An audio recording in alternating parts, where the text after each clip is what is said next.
ये तो बात ठीक है भी उनको हिंदू वोट में से ही मिलना था, बीजेपी को जो भी वोट मिलना था, लेकिन उसको क्या हिंदू मुस्लिम वाले नैरेट चश्मे से देखकर हिंदू वोट मानना चाहिए? देखना ही चाहिए, उसमें कोई उस लिहाज से देखना चाहिए, कोई मतलब इधर उधर की बात नहीं करनी चाहिए। सच बात है, पश्चिम बंगाल में मुसलमानों ने बीजेपी को वोट नहीं दिया। पश्चिम बंगाल में मुसलमानों ने जहां वोट दिया बीजेपी को हराने के लिए दिया, इसमें कोई दो राय नहीं होनी चाहिए। जहां तक हिंदू वोट कंसोलिडेशन का सवाल है, कई बारी रिएक्शन भी होता है, लेकिन बड़ी बात यह है कि बीजेपी ने 2 साल पहले चुनाव की तैयारी शुरू कर दी। एक एक कॉन्स्टिट्यूंसी में 2-2, 3-3 लोग तैनात कर दिए। उन्होंने लोगों से संवाद किया, वहाँ एमएलए की क्या कमज़ोरी है, सरकार की क्या कमज़ोरी है, उसको पढ़ा। एक एक एमएलए के खिलाफ चार्जशीट फाइल की, 240 जगह पर चार्जशीट फाइल की एमएलए के खिलाफ, माहौल बनाया। और वो जो माहौल है, जब वो स्टेट लेवल पर आया तो उसका सीधा ममता बनर्जी को नुकसान हुआ। ममता बनर्जी को सामने हार दिखाई दे रही थी, वो बौखला गई, वो कोई सही इशू नहीं उठा पाई, और जिस तरह की भाषा को उन्होंने इस्तेमाल किया, इन सब से उनका ग्राफ लगातार गिरता चला गया।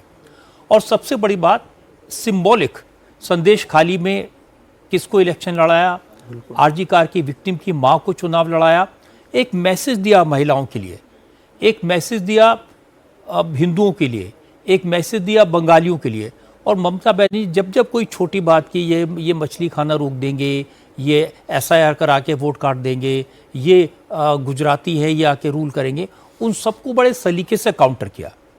और एक और बड़ी बात चुनाव की लड़ते समय दिखाई दिया कि ये बीजेपी के नेताओं को समझाया गया था कि उन्हें कोई हल्की बात नहीं करनी है, कोई उल्टे सीधे बयान नहीं दे देने हैं, और कोई भी पूरे इलेक्शन के दौरान, कैंपेन के दौरान कोई ऐसी बात नहीं मिली जिसको ममता बनर्जी एनकैश कर सके।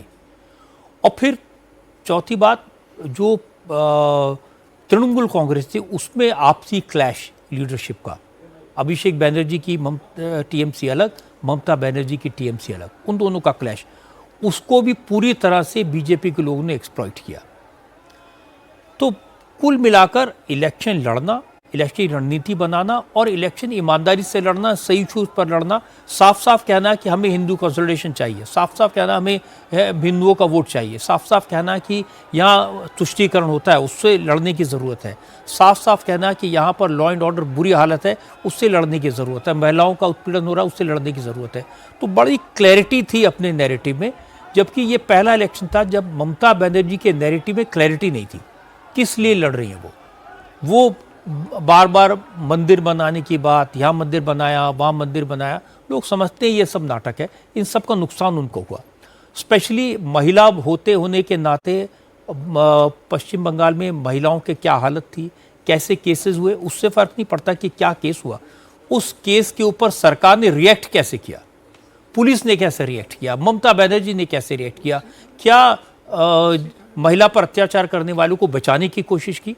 जब ये मैसेज गया कि ये तो क्रिमिनल्स को बचाने की कोशिश की जाती है, लूटने वालों को बचाने की कोशिश की जाती है, तो फिर जनता रिएक्ट करती है, और वो रिएक्ट ऐसा ही हुआ जो भी दिखाई दे रहा है। 200 सीटों पर बीजेपी आगे है, ये उन सारी बातों का रिएक्शन है। विजय जी, और एक जैसे रॉ नर्व जनता के बीच बीजेपी ने छू ली थी, और इसको शायद प्राइम मिनिस्टर मोदी ने, अमित शाह ने इसको बहुत बहुत जल्दी रियलाइज कर लिया था कि लोगों के बीच जैसे एक घुटन सी है। जब उन्होंने डे 1 से कैंपेन में भय नहीं भरोसा कहना शुरू किया, डरो मत, उनको आत्मविश्वास दिया, तो जैसे जनता इस बात का इंतजार कर रही थी कि कोई हमें यह आश्वासन देने वाला है। ये बिल्कुल ठीक बात है। और यदि आप भारतीय जनता पार्टी की पिछले 10 साल की, 20 साल की पॉलिटिकल हिस्ट्री देखें तो उनको ये समझ में आता है कि भय जो है ना, सिक्योरिटी जिसे आप कहते हैं, लड़कियों की, आम आदमी की, वो एक बड़ा कोर इशू होता है और वो बहुत जल्दी कनेक्ट करता है।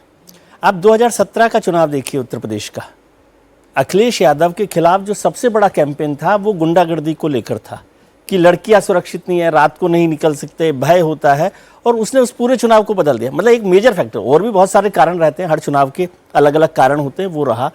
बिहार का ये वाला चुनाव देख लीजिए, बीजेपी सरकार में थी, नीतीश कुमार सरकार में थे, लेकिन फिर भी उन्होंने आरजेडी का जो गुंडा राज है उसको एक पूरा बड़े पैमाने पर, बड़े स्केल पर दिखाया और लोगों को याद दिलाया कि सिक्योरिटी जो है सबसे बड़ा इशू है। तो इसलिए बीजेपी उस कनेक्ट को जानती है, उस पर काम हुआ। और जैसे कल हम चर्चा कर रहे थे, मैंने कहा था कि क्या हम 2006 और 2011 के चुनाव को 2021 और 2026 के चुनाव के साथ जोड़ सकते हैं।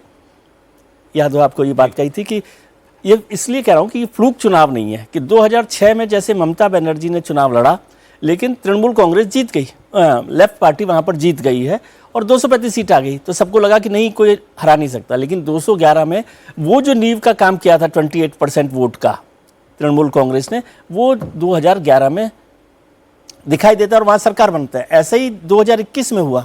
2021 में भारतीय जनता पार्टी तो तृणमूल से 10% आगे 38% वोट पर पहुंच गई और उसने एक नींव बना दी 77 सीट के साथ और 38% वोट के साथ। अब उससे आगे उसको बढ़ना था 2026 के लिए, तो वो 6% जो कल परसों हम लोग चर्चा भी कर रहे थे कि कितना परसेंट वो वोट बढ़ा सकते हैं, वो परसेंट वोट बढ़ाया। तो ये 2 इलेक्शन का पूरा एक्सरसाइज है। तब भी ये लग रहा था कि ममता बनर्जी 2021 में नहीं हारी तो 2026 में कैसे हारेंगी, लेकिन वो जो नींव बन गई थी, वो जो नब्ज पकड़ी गई है, वो जो डर वाली नब्ज पकड़ी गई है देवेंद्र, वो सिर्फ पकड़ी नहीं, वो सिर्फ माउथ से बोली नहीं गई, वो सिर्फ मुंह से उठाई नहीं गई, वो कनेक्ट किया गया। वो अमित शाह का कैंप करना, वहां पर रुकना, कार्यकर्ताओं को ये विश्वास दिलाना कि मैं यहीं पर हूं, कुछ भी नहीं होगा, फिर सेंट्रल फोर्सेस का आ जाना और ये यकीन दिला देना पूरी तरीके से कि आप जब वोट डालने के लिए निकलेंगे या बीजेपी के पक्ष में माहौल बनाने के लिए कार्यकर्ता निकलेंगे तो कोई उनका बाल भी बांका नहीं कर पाएगा। इसमें कोई दो राय नहीं प्राची। और 2021 के विधानसभा चुनाव के नतीजे को भी देखें तो पर्सनली अमित शाह जी के लिए वो बहुत बड़ा झटका था। मतलब उनका ये मानना था कि उस चुनाव में ही बीजेपी की जीत हो जानी चाहिए थी और जैसे वो हार हुई तो उसके बाद एक करारा झटका उनके लिए। और एक तरह से उस दिन से उन्होंने अगले चुनाव के लिए तैयारी करनी शुरू कर दी थी और उन चीज़ों को देखते हुए कि क्या क्या कमियां हैं। उसमें जो सबसे बड़ी चीज़ थी वो नैरेटिव की भय, और भय के अगेंस्ट हमारा क्या होना चाहिए, तो भरोसा होना चाहिए। उसी के इर्द गिर्द इस पूरे इलेक्शन को रखा गया। भय जो कि वहाँ के लोगों में होता है, भरोसा कि आपको अब डरने की ज़रूरत नहीं है, हमने इतना सेंट्रल फोर्सेस दे दिए, भरोसा इस बात का कि अगर मिस गवर्नेंस रहा है तो हम गवर्नेंस आपको देंगे। तो पूरा इलेक्शन को उसके इर्द गिर्द रखा गया और बीजेपी खास तौर पे प्राची बहुत सतर्क नजर आती थी और बैठकों में इस बात को कहा जाता था कि हिंदुत्व के मुद्दे को लेकर बांग्लादेश में जो घटनाएं हुई थी और उसके बाद घुसपैठ के मुद्दे को उठाया जाना, इसके अलावा कुछ और करने की जरूरत नहीं है। मतलब सटल हिंदुत्व पे जाना है और गवर्नेंस को फोकस में रखना है, जिससे वो बंगाली हिंदू माइंडसेट जो कि सीधे सीधे उस तरह के पॉलिटिक्स को विश्वास पॉलिटिक्स में यकीन नहीं करता, वो भी साथ में आ जाए। और उसी के इर्द गिर्द पूरे कैंपेन को रखा गया। कैंपेन के दरमियान भी बार बार इस बात को कहा जाता था कि कोई भी ऐसी बात ना बोलें जिससे इलेक्शन खराब हो जाए। जी बिल्कुल। देखिए, जो डर होता है ना, काफ़ी समय तक, कई बरसों तक डर रहे। वोटर वोट देने से डरे, कोई अच्छा आदमी चुनाव लड़ने से डरे, कोई अपनी बात खुल कहने से डरे। जब वो डर हटता है तो फिर इरप्शन होता है, ज्वालामुखी फटता है, वो दिखाई दे रहा है। अदरवाइज ये 200 की 197 200 को टच करना कोई आसान काम नहीं था। जो हम बातें कर रहे हैं वो जनरली आपको मेजॉरिटी मिल जाएगी, ये हार जाएगा। फिर ये जो पब्लिक बाहर निकली है, जैसे बहुत साल से बांध के रखा हुआ था, और ये जब भरोसा दिया नरेंद्र मोदी ने, अमित शाह ने कि डरो मत, हम हैं, वो लोग जो बाहर निकले हैं उसका ये नतीजा। और जज जी उस दिन भी दिखाई दिया, आप तीन रोज पहले जब मनीष के कैमरे पर ही मनीष भट्टाचार्य के लाइव कैमरे पर आकर के दर्जनों लोगों ने कहा कि फाल्टा सीट पर जो है वो हमें डराया गया है, मारा पीटा गया, धमकी दी गई कि हमने बीजेपी को वोट दे दिया है। बाद में वो इलेक्शन जो है वो रद्द करना पड़ा, अब दोबारा वहां पर वोट होगा। और इंडिया टीवी इंसिडेंटली हम वहां सबसे पहले थे और उसके बाद फिर वो पूरे मीडिया में वो खबर जो है वो छाई रही। पुलिस का डर, तृणमूल के गुंडे का डर, वहाँ के जो लोकल ब्यूरोक्रेट है उसका डर, आपको हर तरीके से डर ही था कि कोई अपनी बात खुल के कह नहीं सकता, चाहे वो जुडिशरी हो, चाहे वो मीडिया हो, चाहे वो आम आदमी हो, सबके लिए ये डर जब हटा है। अभी तो और नजर आएगा जब ये सरकार बदलेगी, और पुलिस का बदलाव एटीट्यूड तो हमने पिछले 2-3 दिन में देख ही लिया है। जी बिल्कुल सर, मैं थोड़ा सा करेक्ट कर दूं। आपने कहा कि फाल्टा में जब कल हम परसों हम लोग देख ही रहे थे, जब मनीष कर रहे थे कि इंडिया टीवी वहाँ पर पहला वहाँ पर थे, वो ऐसी बात नहीं है। पहली बार इंडिया टीवी ने हिम्मत दिखाई थी, लोग तो वहाँ थे। ऐसा नहीं है कि फाल्टा में लोग नहीं थे या चुनाव इलेक्शन कवर करने वाले जो जर्नलिस्ट थे वो वहाँ पर नहीं थे, लेकिन वो उसको क्रेडिट मनीष को और इंडिया टीवी को भी देनी चाहिए कि उस दिन भी हमने कहा था कि ये एक बड़ी हिम्मत का काम हुआ है। और जब वो एक बार डर खुल जाता है, और वो जो डर खत्म हुआ था, जो लोग निकल कर आए थे वो भी ये बता रहे थे कि डर खत्म हुआ।